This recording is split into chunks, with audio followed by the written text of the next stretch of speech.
본 방송은 전 국민의 가난 탈출을 목적으로 합니다. 돈을 벌 수밖에 없는 확실한 재테크를 가까이 두고 엉뚱한 곳에서 애써 벌었던 돈을 날리는 어리석은 짓을 중단시키기 위해 만든 방송입니다. 법원 경매와 공매 지식은 물론 경제 상식을 주로 다루며 일방적 지식 전달이 아닌 쌍방향 소통을 중시합니다. 네, 안녕하세요. 도기환입니다. 자, 오늘 녹음해 드릴 내용은요, 이메일 상담 2가지를 이제 제가 또 준비를 했습니다. 요즘에는 이제 그 교육을 하다 보니까 교육생들의 특히 PT 분들의 이제 질문이 많기 때문에, 저한테는 오히려 방송 소재가 좀 많이 생겨서 좋은 좋은 마음을 갖고 있습니다. 한번 그 PT분 이전에 이제 다른 분을 먼저 소개해 드리고, 그 다음에 이제 PT에 대한 상담을 해 드릴게요. 자, 안녕하세요. 질문 하나 드리고 싶어서 메일을 보냅니다. 대출 관련 질문입니다. 이렇게 이제 시작을 했네요. 저는 경매 잔금 대출이 쉬울 거라 생각했는데, 제 동생 말로는 쉽지가 않더라는 얘기를 합니다.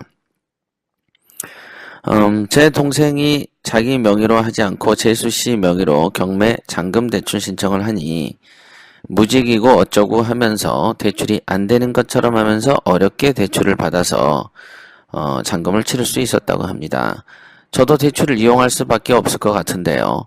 사전에 주거래 은행 등에 문의하여 대출 승인 여부를 알아보고 경매 입찰을 하는 게 한 방법이 될 수 있는 것인지요. 예. 주거래 은행에 문의를 한다. 요거는 틀린 내용이고요. 경매 잔금 대출을 하는 은행은 여러분들이 거래하는 주거래 은행에서 하는 것이 아니고, 주로 어디서 하냐면 2금융, 3금융에서 하는 것이고요. 동네에 있는 어떤 이런 1금융 부동산, 1금융권에서는 경매 잔금 대출을 하지 않는 곳이 훨씬 더 많습니다. 그리고 옛날에는 이제 부동산의 어떤 담보 능력만 가지고도 대출이 이제 원활하게 이루어졌다면, 요즘에는 개인의 신용도도 많이 고려하는 분위기 같습니다. 그러다 보니까 재수 씨 같은 경우가 이제 무직 아니겠어요? 그죠? 그런 분들은 이제 대출이 어렵죠, 나름. 하지만 또 신용 면에서 나쁜 것이 아니기 때문에, 또 신용도가 나쁜 사람보다는 나을 수 있겠습니다. 그런데 이제 대출을 해주는 입장에서 이제 이리저리 까다롭게 굴 수밖에 없는 입장이다. 이렇게 보시면 되겠고요. 그러니까 주거래은행에서 문의해서 승인 여부를 알아본다. 이 말은 성립하지 않는다. 일단 주거래은행이 어딘지는 모르시겠지만은 경매 잔금 대출을 하지 않는 곳이 더 많고, 대출 승인 여부도 저도 이렇게 일을 해보면은 주로 낙찰을 받지 않는 상태에서 대출 승인 여부를 알아보는 것 자체를 대출 브로커들도 꺼려 하시고, 그 다음에 그 금융권에 있는 분들도 더더군다나 꺼려 하더군요. 일도 많고 귀찮고 바쁜데, 뭐 이런 것까지 그 승인을, 대출, 낙찰을 받지 않은 물건까지도 우리한테 승인 여부를 물어보느냐, 이런 식으로 이제 어떤 저항이랄까요? 어떤 그 비협조? 이런 게 좀 많은 분위기 같습니다. 답변 주시면 감사하겠습니다. 경매 잔금 대출이 그렇게 어려운 것이 되어버렸나요? 경매를 진행해보고 싶어도 솔직히 대출이 요즘 잘 안 된다고 하니 많이 위축됩니다. 예. 이거는 뭐냐면요. 통상 이제 저희 때가 아니죠. 금년도 2014년 1월 1일부터 임대차 보호법이 개정되면서 소액 임차인들에 대한 어떤 보호가 많이 높아졌습니다. 이게 다 제가 말씀드리지만 지방선거니 이런 것 때문에 높아지는데, 그러다 보니까 이제 부동산에 대한 대출 비율이 줄어들 수밖에 없게 되죠. 그죠? 최우선 변제 금액이 높아졌으니까, 은행 입장에서는 대출 규모를 줄일 것이고, 그러면 낙찰자 입장에서는 과거에는 한 80% 정도 대출될 걸 고려해서 얼마 정도면 물건을 샀지만, 지금은 그 이상의 돈을 가지고 있어야 그 물건을 구입할 수 있게 되는, 그러니까 과거보다는 이런 기조가 오래 간다면 과거보다는 한두 번 정도 더 유찰된 물건들이 더 많을 확률이 있다라고 보시면 되겠습니다. 아무래도 그렇지 않을까요? 그죠? 그런 분위기다라고 보시면 되고, 그럼 우리는 어떻게 해야 되는가? 과거에는 80%와 90% 대출까지 노리면서 계산을 했지만 이제는 한 70이나 80을 노리고 계산을 들어가면은 되지 않겠나 이런 생각을 합니다. 그러니까 그런 줄 알고 원래 이렇게 시류가 이렇게 좀 바뀌면 우리는 또 거기에 민감하게 바뀌면 되는 것이죠. 그러니까 그 문의하신 분께서 낙찰을 1억에 하셨다고 하면은 80% 대출 받을 때는 현금이 한 3천 필요했다면 70% 대출 받게 되면 4천이 필요하게 되는 것이죠. 그쵸?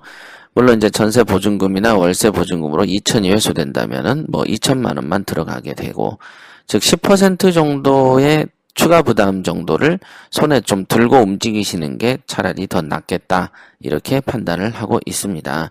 뭐 안 된다 어렵다고 해서 뭐 터무니없이 안 되거나 이러진 않죠. 왜냐하면 은행 입장에서도 돈놀이가 자기들의 수입원이 되기 때문이죠. 그 다음에 아참 1대1 PT는 경매 생초보도 가능한지 알고 싶습니다. 감사합니다. 예. 현재 1대1 PT는 아주 여러분들이 많이 하고 계시는데, 그 중에 어떤 권리분석반을 먼저 수강을 했다거나 하는 분은 안 계십니다. 그냥 생초보들이 거의 100%에 달하고 있죠.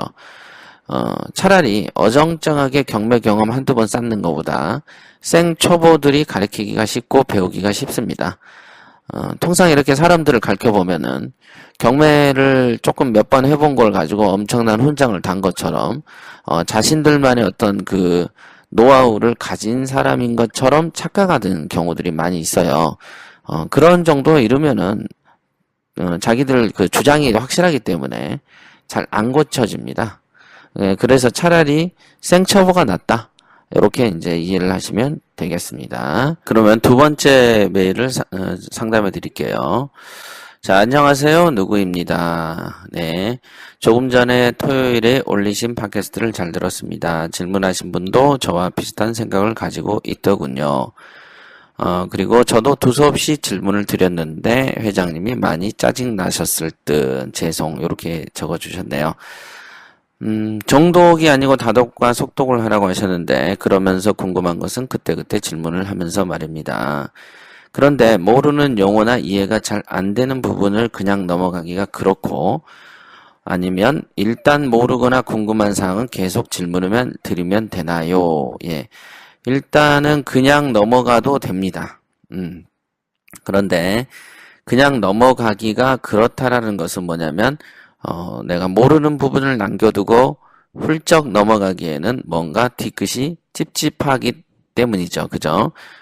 그런 마음이 들기 때문에 가능하면은 이제 내가 이 것들을 하나하나씩 해결하고 넘어가기를 원하시죠. 통상은요. 제가 이제 저도 고시 공부를 해봤지만요. 책을 읽어가는 어떤 방식이라는 게 있습니다. 그러니까 이거를 낱낱이 처음부터 이해를 하고 넘어가야 되는 경우가 있고 그냥 읽고 넘어간 연후 나중에 수회 다독을 하면서 하나하나씩 해결해 나가야 되는 부분도 있죠. 우리가 시험 문제를 40분 동안 40문항을 푼다면 모르는 문항이 있고 애매모호한 문항이 있을 때 어떻게 하라고 배웁니까?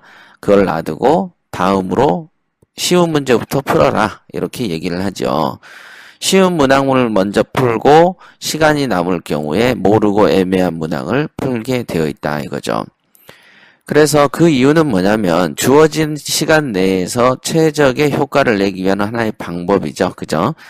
그래서 우선은 물건과 친해져야 되는 입장 또는 물건이 이런 물건 저런 물건이 많이 있다라는 입장 즉 생각을 넓히는 거 사고의 영역을 넓히는 게 주된 이 학습 목표이기 때문에 당연하게 그 문항에 대해서 일일이 체크하고 넘어가는 것보다는 우선 여러 것을 둘러보는 게 좋다. 우리가 강원도에 어떤 수학여행을 갈 때 이거저거 보죠. 우리가 해외여행을 가도 이거저거 정해진 스케줄대로 버스를 타고 쑥쑥쑥 지나갑니다만은 그러면은 속으로 생각을 하기를 하나하나 관광지를 구체적으로 공부하길 원하지 이렇게 눈대중으로 대충대충 보는 것은 뭔 의미가 있느냐 하지만 여행을 3박 5일을 하거나 할 때도 그런 경우에 하나하나씩 둘러볼 어떤 겨를이 없기 때문에 우리가 이제 훌렁훌렁훌렁 이렇게 보기도 하는 것이죠. 그리고 그렇게 갔다 온 것을 우리는 여행 갔다 왔다라고 얘기를 하지 않습니까? 그죠? 그리고 우리가 이제 영화를 봐도 영화를 2시간짜리를 아주 즐겁게 본 다음에도 여러분에게 그럼 영화 속에 등장하는 주인공이 몇 벌의 옷을 갈아입었는가라고 물어보면 모른다라고 얘기를 하면서도 영화는 재밌고 영화의 스토리를 얘기하지 않습니까? 그러면은 그런 사람에게 너는 영화 주인공의 옷을 몇 벌 갈아입은지도 모르면서 어떻게 영화를 재밌다라고 표현하는가라고 얘기를 하면 그렇게 질문하는 사람을 우습게 이제 생각하죠. 뭐 그런 사람이 어딨냐? 영화는 재밌으면 그만이지. 이렇게 얘기를 하지 않습니까? 그런 것처럼 물건을 이렇게 볼 때도요. 물건이 이런 게 있고 저런 게 있다라는 거를 알게 되는 것만으로 투자에 장애가 될 수 있는 요소를 떨어내는 어떤 효과가 있습니다. 지금은 어떤 효과인지는 모르시지만 많이 하시다 보면 효과가 생겨요. 그래서 이제 그런 거를 감안하셔서 보시면 되고요. 무작정 검색을 하다 보니 이제 다 그저 그렇게 보이고 집중도 안 될 때가 있지만 깊은 뜻이 무엇일까 고민하면서 다시 검색을 합니다. 권리 분석을 할 필요가 없다 하셨는데 잡히는 게 없다 보니 이렇게 하는 게 맞는가 싶은 생각도 듭니다. 그럼 무슨 생각을 두면서 무엇에 주안점을 두면서 어떤 느낌으로 검색하라는 말씀이신지, 예. 영화 보듯, 소설 보듯, 전부 다 보시라 그랬습니다. 보시라. 공부하라 안 했고, 보시라 그랬다. 예, 이런 거가 전체입니다. 지금 이것만 보시면 됩니다. 또 다른 예를 들어드리면 우리가 설악산의 흔들바위를 차를 타고 지나간다라고 하면은 그냥 흔들바위를 보는 것이지 흔들바위를 밀어보라는 것도 아니고 가서 촉감을 만져보라고도 안 했고 직접 가서 내 키와 비교하라고도 안 했고 몇 톤 정도의 힘을 밀면 흔들바위가 떨어질지에 대한 계산을 하라고도 하지 않았습니다. 그죠? 우리가 흔들바위를 보러 갈 때 버스 안에서 지나가면서 보면서도 흔들바위를 봤다 하는 것처럼 이게 잘 이해가 안 되시는 것 같은데 그래서 이제 다양한 비유를 제가 든 거잖아요. 영화나 소설 보듯이 하세요. 영화 볼 때는 별 고민 없이 보지 않습니까? 모든 사람들이. 그런 거는 잘하는데 이제 이게 공부다라는 생각이 들고 이게 돈벌이다라는 생각을 하기 때문에 몸이 굳어져 버린 거죠. 그래서 생각도 굳어져 버리고 기존에 나는 경매를 공부한다라고 생각을 하는 어떤 습관이 들어있기 때문에 그래서 이런 훈련법 이해가 안 되는 것이죠. 누누이 말씀드리지만은 경매 투자로 돈 버는 것은 공부로 되는 게 아니죠. 공부가 아닌 자신의 몸을 바꾸는 게 더 중요하다라는 것을 저는 미리 말씀을 드렸기 때문에 다시 한번 여러 가지를 두고 생각을 해보시면 이해가 되실 거라고 생각을 해요. 절대적인 양을 늘려가라고도 하셨는데 하루에 볼 수 있는 양도 그다지 많지 않고요. 영어 공부에 있어서 단어를 암기하고 미국 사람하고 대화하는 것보다 미국 사람하고 대화를 하다 보면 자연히 단어도 알게 된다고 하셨는데 저는 이 부분에 100% 공감합니다. 그러다 보니 영어 공부로 치면 미국 사람을 만날 때마다 하이만 하고 있는 느낌도 들고 집중하는 시간이 많지 않다 보니 가끔은 부자 마인드도 잊어버리는 것 같습니다. 예. 어떤 할머니를 미국에 데려다 놓고 세탁소를 차려놓으면 어떤 단어도 모르고 발음도 모르지만 몇 년이 지나 보면 외국인하고 영어를 대화를 합니다. 그죠? 그러면 그 결과만 보지 마시고 그 할머니가 영문법도 공부하지 않고 영어 단어도 쓸 줄도 몰라도 대충의 의사소통으로 소리 나는 대로 대화가 되는 것처럼 그때 그분이 처음에 능통하기 전까지 얼마나 가슴 답답하고 얼마나 고민이 됐었을지 얼마나 삶의 고민을 하셨겠어요. 그죠? 영어도 모르는데 뭐라고 하지 먹고는 살아야 되겠지. 자, 그런 과정에서 영어가 터득된다는 것은 알고 있지만 그 초창기에 그 사람의 마음이 이랬었겠구나라는 것까지 생각을 안 하신 거죠. 그죠? 그런 것처럼 나도 지금 겪는 게 이런 마음이구나 라고 생각을 하셔야 된다. 이렇게 말씀드릴 수 있습니다. 제 조급함은 여기까지 말씀을 드리고 그냥 궁금해서 두서없이 질문드렸던 내용을 다시 보내드립니다. 첫째, 자, 질문이 나옵니다. 진행 물건의 감정평가사가 평가한 금액은 1억으로 평가를 했는데 최초 감정가는 1억 4천으로 되어 있는 물건이 있습니다. 같은 스피드 옥션 내에서도 이렇게 상이한 내용으로 기록되는 이유는 옥이라고 봐야 하는 건가요? 예. 옥이라고 보기는 어렵고요. 그래서 이런 경우에 이제 질문을 이왕에 해주시면 사건 번호를 입력을 해주시면 제가 좀 더 편하게 이렇게 바로 파악을 하실 수 있다라고 제가 이제 말씀드렸었죠. 그죠? 보통은 감정평가사가 평가한 금액이 최초 감정가가 됩니다. 그거는 판사의 재량입니다. 감정평가사가 평가한 금액보다 높일 수도 있고 낮출 수도 있는 게 판사의 재량인데 판사가 재량권을 행사해서 감정평가사가 정한 금액보다 임의로 4천만 원을 높게 정해서 매각을 하는 경우는 극히 드물다라고 봐야 되겠고요. 아마도 감정평가사가 평가한 금액 외에 어떤 다른 물건을 포함시켜서 매각한 것이 아닌가라는 생각이 좀 듭니다. 이 경우는 사건을 정확하게 들여다보면 알 것 같고요. 둘째, 빨간색 글씨로 대금 지급 기한 이후 지연이자가 연 20%다라고 적혀 있는데 무슨 뜻인가요? 예. 대금 지급 기한이 지난 이후에도 지연이자를 납부하면 낙찰이 가능하다는 말인지 궁금합니다. 예. 통상은요, 우리가 이제 잔금 기일은, 낙찰된 이후 30일 정도 있다가 기일이 정해지지 않습니까? 그 기일로 납부를 하지 않습니까? 그러면 그 납부 만기일이 지나면 어떻게 되는가?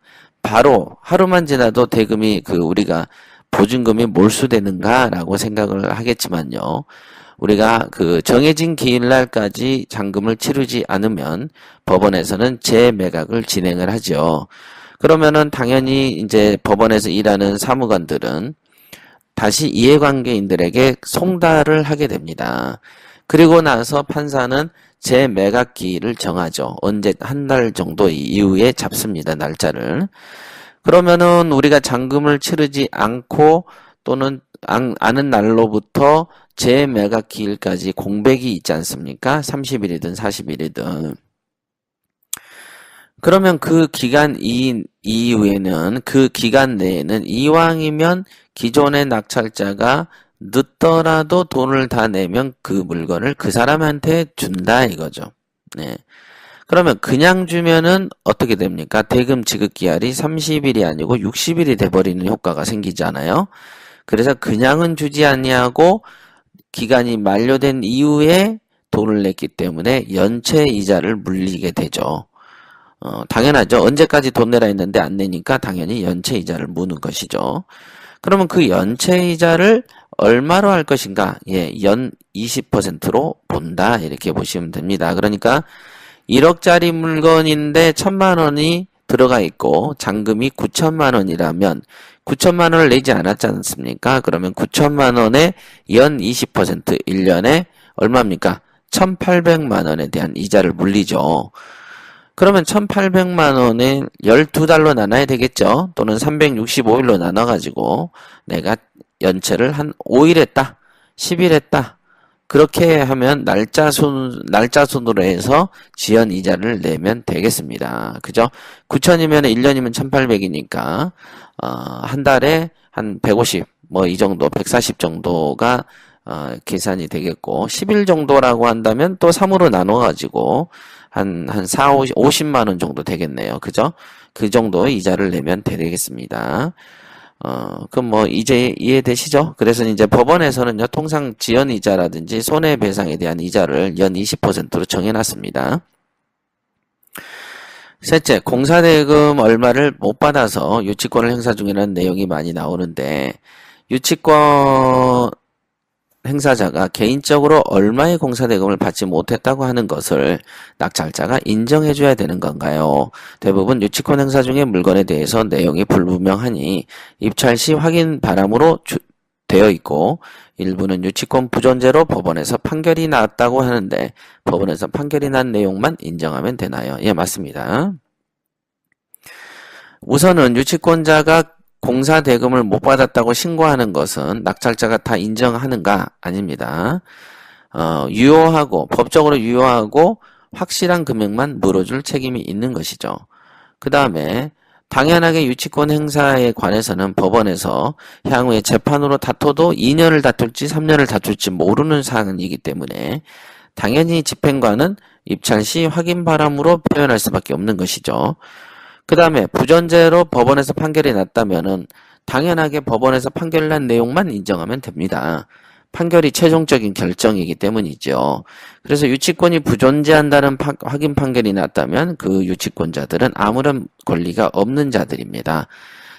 그렇게 보시면 되고요. 넷째, 감정평가서상에 보면 공부와 사정란이 있고 공부와 차이가 있어서 사정한 내용으로 감정평가를 하고 세부 기술 내용에 보면 공부와의 차이가 있는 이유를 기술하고 있는데 이러한 차이가 발생하는 이유는 무엇인가요? 예, 통상 공부에는 건축물 대장에 예를 들면 20평이다 되어 있지만은 사정을 할 때는 실제로 보니까 확장을 해서 23평이다 뭐 이런 식의 어떤 내용의 차이 또는 공부에서는 없었던 어떤 가건물 같은 것들 있죠.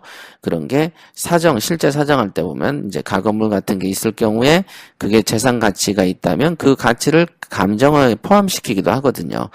그래서 실제로 이렇게 그 법률적 서류에 있는 공부상의 내용과 현실에 살면서 추가적으로 이렇게 개설을 하거나 건축하는 부분이 좀 달라질 경우가 있어요. 그런 경우에 이제 공부와 사정이 달라지는 것입니다. 다섯째, 임차인이 배당 종기일 이전에 배당을 신청하는 경우와 고의로 배당을 신청하지 않는 이유는 어떤 관계인가요? 예, 배당 종기일 전에 배당을 해야만 배당 받을 권리가 생깁니다. 그러죠. 근데 고의로 배당을 신청하지 않는다. 이거는 뭐냐면요. 굳이 고의인지 실수인지 몰라도 우선은 배당을 신청하지 않는 것은 본인의 마음이죠. 임차인의 마음입니다. 마음대로. 그러면 통상은 후순위자라면 배당 요구를 하지 않으면 다 소멸돼 버리지 않습니까? 그래서 후순위자는 배당 요구를 신청을 반드시 합니다. 통상. 그런데 배당 요구를 하지 않아도 손해를 보지 않는 사람들이 있는데 그 사람들은 선순위 임차인들이죠. 그래서 여러분들이 이제 물건을 검색을 하시다가 선순위 임차인으로 되어 있는 자들이 배당 요구를 하지 않는 경우들이 있는데 그런 경우에는 그 사람들은 어차피 돈을 다 받기 때문에 그냥 뭘 귀찮은 걸 하는가라고 생각하는 사람도 있고 또는 이렇게 배당 요구를 하면은 돈을 받게 되면은 또 이사를 가야 되는 입장에 있다 보면 오히려 일부러 이사 가는 기회를 늦추기 위한 일환으로 하는 경우도 있고요.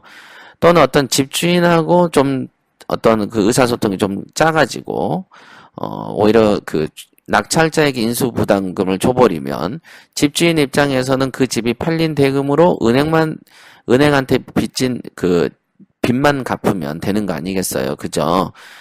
선순위자에 대한 돈까지 배당금에서 받아가면은 은행이 받을 돈이 적어지지 않습니까? 그래서 선순위자들하고 어떤 쇼부를 봐가지고 너는 낙찰자가 다 인수할 수밖에 없는 사람이니까 배당 요구를 안 하면 안 되겠는가라고 서로 합의가 될 수도 있지 않을까요? 그럼 그 과정에서의 뒷돈 거래가 있을 수도 있겠죠. 그런 경우가 있다라고 보시면 되겠습니다. 여섯째, 채무자와 소유자가 대부분 일치하는데 일부 다른 경우는 어떤 경우입니까? 예. 채무자라는 것은 은행 입장에서 보는 빚쟁이고요. 소유자는 그 담보를 제공하는 자죠. 그렇죠. 예를 들면은, 여러분의 형제가 채무자죠. 은행한테 돈을 좀 쓰려고 하니까. 은행 입장에서는 담보를 갖고 와라 그러니까 채무자인 동생은 자기 집이 없는 거죠. 그래서 형의 집을 좀 담보로 잡아서 나 돈 좀 얼마 쓰게끔 좀 해줘 라고 얘기하는 경우들이 생기겠죠. 그런 경우에 채무자와 소유자가 달라지는 경우가 생기는 것입니다. 이럴 때 소유자는 물상보증인이라고 이렇게 표현을 하기도 하죠. 일곱째, 지방의 아파트 단지 5층 정도 되는 5개 동이 있습니다. 건축 중에 부도가 난 것 같아요. 동별 건물의 외연 다 지어져 있는데 호수별 작업을 하다가 중단된 모습입니다. 창틀도 없고요. 오래전에 중단됐는지 사진상에는 외벽에 페인트 색깔도 원래 흰색인데 검은 이끼가 많이 끼어 있고요. 아파트까지 이르는 진입로 포장도 안 되어 있고요. 그런데 대부분의 토지 및 건물이 일괄 매각인데 여기는 건물만 매각으로 나와 있네요. 아파트 전체 단지가 건물만 매각으로요. 그러면 입주에서도 토지 사용료를 내야 될 것도 같고 기타 권리를 행사하기 어려울 것처럼 보입니다. 하고 이렇게 웃어주셨는데요. 보통은 토지하고 건물이 일괄 매각입니다. 대부분은요. 그런데 이제 건물만 매각이라고 했다면은 이게 아마 이제 등기 자체가 이렇게 났으니까 이제 건물만 매각이겠지만요. 어찌됐든 이제 물건을 좀 살펴봐야 알겠지만은 이런 경우도 질문을 해주실 때는 사건 번호를 같이 적어주시면요. 제가 한번 검색을 해서 공부시켜 드릴게요. 아파트가 나왔는데 건물만 매각으로 나와 있다면 실제로 여러분들이 이걸 입주를 하시더라도 당연히 토지 사용료를 내야 되는 것이고요. 지방에 있는 토지 사용료라고 하면은 진짜 몇 푼 안 된다고 보시면 됩니다. 그냥 어디에 새 살면서 월세 주는 것보다 차라리 토지 사용료를 주는 게 훨씬 더 저렴하다라고 보시면 됩니다. 그런데 이제 이 물건이야 뭐 어차피 사실 건 아니잖아요. 그냥 궁금하신 것 같아요. 일단 지방에는 가끔 가다 보면은 이렇게 몇 동씩 지어놓고 전혀 왜 이런 데다 집을 지었을까라고 생각이 의문점이 드는 곳에 집을 지어놓고 이렇게 폐가처럼 버려져 있는 경우들이 많이 있습니다. 그만큼 이렇게 건축을 하다가 돈을 날리는 경우들이 은근히 많다는 점 많습니다. 이 정도 판단도 안 하고 건물을 짓는 사람도 의외로 많습니다. 이상 질문 드렸습니다. 다른 질문 내용은 어제 팟캐스트에서 답을 이미 해주셔서 생략하겠습니다. 일단 궁금한 것을 무작정 질문 드립니다. 즐거운 시간 되시고요. 감사합니다. 예, 감사합니다. 우선은 질문이 상당히 많은 고민의 흔적이 많이 느껴지고요. 하지만 이런 질문들 지금처럼 이렇게 가볍게만 해소를 하시고 많이 탐구는 하지 마세요. 혼자 고민할 필요 없고요. 그냥 이런 질문들은 지금처럼 적어서 던져버리시고 그러면 제가 이거를 녹음해서 드릴 거고요. 그러면은 당연히 녹음을 들어서 의문을 해소하면 되니까 굳이 물건을 검색하는 속도를 줄이실 이유는 없다라고 보실 수 있고요. 지금 제가 왜 이렇게 PT분들의 어떤 질문들을 제가 녹음을 해서 들려드리냐면요.